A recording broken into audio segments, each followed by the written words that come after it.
Good morning, students. Welcome back. I hope you all are fit and healthy.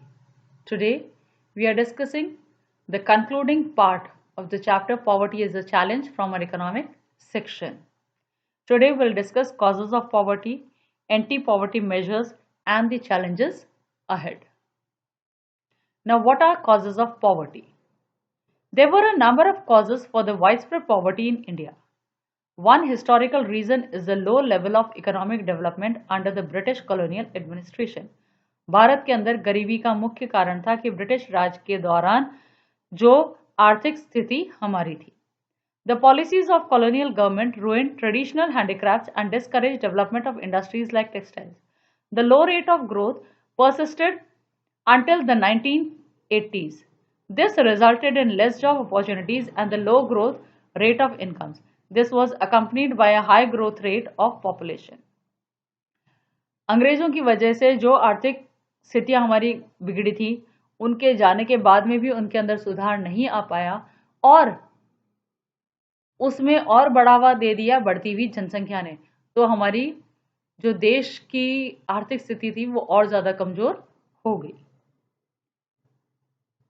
The two combined to make the growth rate of per capita income very low. Failure at both the fronts, promotion of economic growth and population control, perpetuated the cycle of the poverty.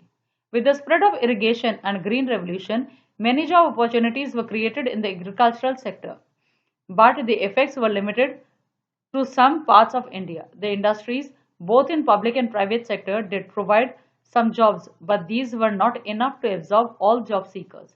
Unable to find proper job in cities, many people started working as rickshaw pullers, vendors, construction workers, domestic servants, etc. With irregular small income, these people could not afford expensive housing. They started living in slums on the outskirts of cities, and the problems of poverty, largely a rural phenomenon, also became the feature of the urban sector. रोजगार नहीं मिलना, ये सबसे बड़ी समस्या थी गरीबी को बढ़ाने के लिए. ग्रीन रेवोल्यूशन ने भारत के कुछ राज्यों में तो तरक्की कर दी, लेकिन कुछ हिस्सा अब भी पिछड़ा रह गया. रोजगार नहीं होने की वजह से लोग इधर उधर छोटे काम करके, रिक्शा चलाकर, गाड़ियां चलाकर, घरों के अंदर काम करके अपने परिवार का पालन पोषण कर रहे थे, जिसकी वजह से झुग्गी झोपड़ियां बढ़नी शुरू हुई. इन झुग्गी झोपड़ियों के बढ़ने की वजह से गांवों में ही नहीं, शहरों में भी गरीबी की रेखा के नीचे रहने वाले सदस्यों की संख्या बढ़ गई. Another feature of high poverty rates has been the huge income inequalities. One of the major reasons for this is unequal distribution of land and other resources. दूसरी समस्या है या दूसरा कारण है जमीन और दूसरे संसाधनों का बराबरी से बंटवारा नहीं होना. Despite many policies, we have not been able to tackle the issue in meaningful manner. Major policies initiatives like land reforms, which aimed at redistribution of assets in rural areas, have not been implemented properly and effectively by most of the state governments. Since lack of land resources has been one of the major causes of poverty in India, proper implementation of policy could have improved the life of millions of rural poor. जमीन सबसे बड़ा एक मुद्दा है. यदि सरकार सही ढंग से लैंड रीडिस्ट्रीब्यूशन कर पाती तो ये प्रॉब्लम आसानी से सुलझ सकती थी. Many other socio-cultural and economic factors also are responsible for poverty. In order to fulfill social obligations and observe religious ceremonies, people in India, including the very poor, spend a lot of money. Small farmers need money to buy agricultural inputs like seeds, fertilizers, pesticides, etc. Since poor people hardly have any savings, they borrow unable to repay. Because of poverty, they become victims of indebtedness. So the high level of indebtedness is both the cause and effect of poverty. हमारे देश में आज भी बहुत सारी कुप्रथाएं चल रही हैं. अलग अलग रीति रिवाजों की वजह से, अलग अलग सामाजिक दिखावों की वजह से व्यक्ति जब खर्चे करता है और क्योंकि उसके पास इनकम नहीं है तो वो कर्जे लेता है. उस कर्जे को नहीं चुका सकने के कारण वो और ज्यादा गरीब होता जाता है. तो ये कर्जा गरीबी को बढ़ाने का एक मुख्य कारण रहा है. एंटी पॉवर्टी मेजर्स, गरीबी को किस तरह से हटाया जा सकता है, क्या क्या तरीके अपनाए गए। Removal of poverty has been one of the major objectives of Indian development strategies. The current anti-poverty strategy of the government is based broadly on two planks: promotion of economic growth and targeted anti-poverty programs. दो तरीके करें। पहला तरीका है promotion of economic growth, किस तरह से आर्थिक ग्रोथ की जाए, बढ़ावा किया जाए, इनकम बढ़ाई जाए। और दूसरा टारगेटेड एंटी पॉवर्टी प्रोग्राम्स, किस तरह से गरीबी हटाओ कार्यक्रम चलाए जाए। Over a period of 30 years, lasting up to early 80s, there were little per capita income growth and not much reduction in poverty. Official poverty estimates, which were about 45% in early 1950s, remained the same even in the early 80s. Since the 80s, India's economic growth has been one of the fastest in the world. The growth rate jumped from the average of about 3.5% a year in 1970s to about 6% during the 80s and 90s.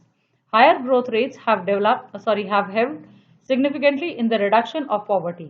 Therefore, it is becoming clear that there is a strong link between economic growth and poverty reduction. अलग अलग जो तरीके अपनाए गए उसकी वजह से भारत के अंदर गरीबी रेखा के नीचे रहने वाले सदस्यों की संख्या में अब काफी तरह से सुधार आ रहा है और गरीबी कुछ हद तक हट भी रही है। The higher growth rates have helped significantly in reduction of poverty. Therefore, it is becoming clear that there is a strong link between economic growth and poverty reduction. Economic growth widens opportunities and provides a resource needed to invest in human development. यदि लोगों के पास में आय बढ़ाने के साधन हो जाएंगे तो अपने आप ही गरीबी कम हो जाएगी. This also encourages people to send their children, including the girl child, to school in hope of getting better economic returns from investing in education. However, poor may not be able to take direct advantage from opportunities created by economic growth. Moreover, growth in agriculture sector is much below expectation. This has a direct bearing on poverty, as a large number of poor people living in villages and are dependent on agriculture. गरीबी को हटाने के लिए जो अलग अलग काम किए गए उनके अंदर शिक्षा का जब प्रचार प्रसार हुआ तो अब गरीब व्यक्ति भी अपने परिवार के बच्चों को पढ़ाना उन्होंने शुरू कर दिया, क्योंकि अब उन्हें लग रहा है कि पढ़ लिख कर बच्चे ज्यादा कमा सकते हैं. In these circumstances, there is a clear need for targeted anti-poverty programs. Although there are so many schemes which are formulated to affect poverty directly or indirectly, some of them are worth mentioning. बहुत सारे गरीबी हटाओ काम चले हैं, जिनमें पहला है Mahatma Gandhi national rural employment guarantee act, MNREGA जिसको कहा जाता है, 2005 aims to provide 100 days of wage employment to every household to ensure livelihood security in rural areas. It also aimed at sustainable development to address the cause of drought, deforestation and soil erosion. 1/3 of proposed jobs have been reserved for women. The scheme provided employment to 220 crore person days of employment to 4.78 crore households. The share of SC/ST women person days in the scheme are 23%, 17% and 53% respectively. The average wage has increased from 65 in 2006-07 to 132 in 2013-14. इस Mahatma Gandhi national rural employment guarantee act के माध्यम से गरीबी को हटाने में कुछ मदद मिली है. नेक्स्ट इज प्राइम मिनिस्टर रोजगार योजना, PMRY, is another scheme which was started in 93. The aim of the program is to create self-employment opportunities for educated unemployed youth in rural areas and small towns. They are helped in setting up small business and industries. Rural Employment Generation Program, REGP, was launched in 1995. The next program launched by government to eradicate poverty. The aim of program is to create self-employment opportunities in rural areas and small towns. The target of for creating 25 lakh new jobs has been set for the program under the 10th 5-year plan. Next program जो start किया गया था वो था स्वर्ण जयंती ग्राम स्वरोजगार योजना, SGSY, launched in 1999.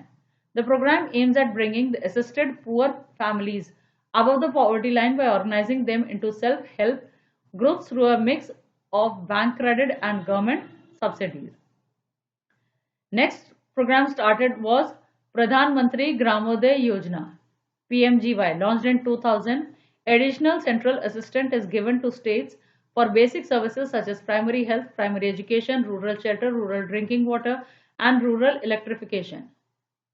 Another program started was Antyodaya Ann Yojana, about which you can clearly come to know from different medias. The result of these programs have been mixed.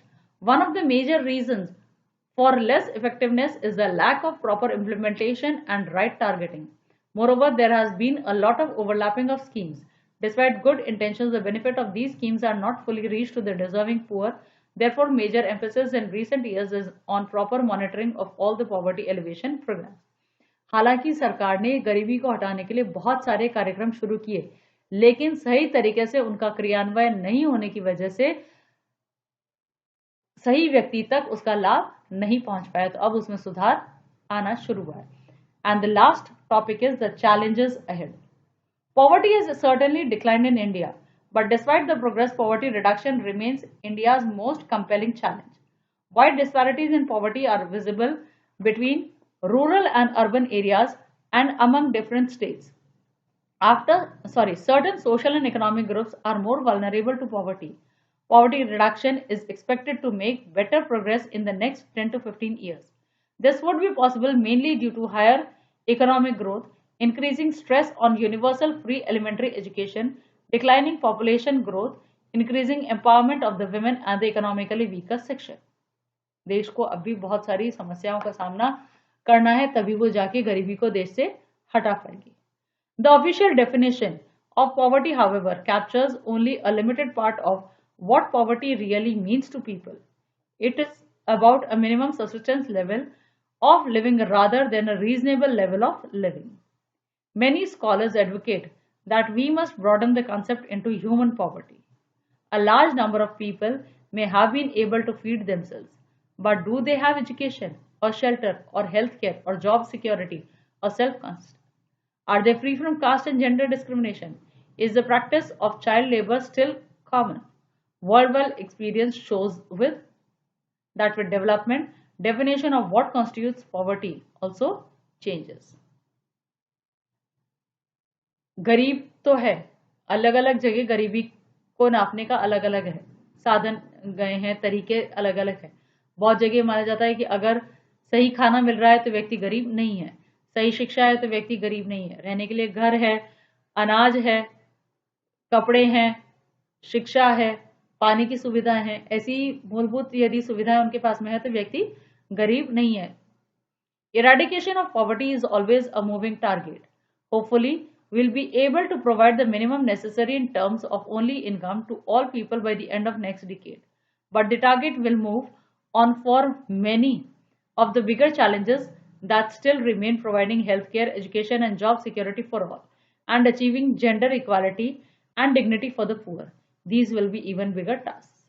हम अगले कुछ दशकों के अंदर तो हो सकता है शायद व्यक्तियों की आय बढ़ा दें, लेकिन गरीबी को यदि पूरी तरह से हटाना है तो रोटी, कपड़ा, मकान, शिक्षा जो मूलभूत सुविधाएं हैं वो जब तक हर एक व्यक्ति को नहीं मिल पाएगी, भारत से ये जो गरीबी की रेखा है या गरीबी की संख्या है उसको हम कम नहीं कर पाएंगे.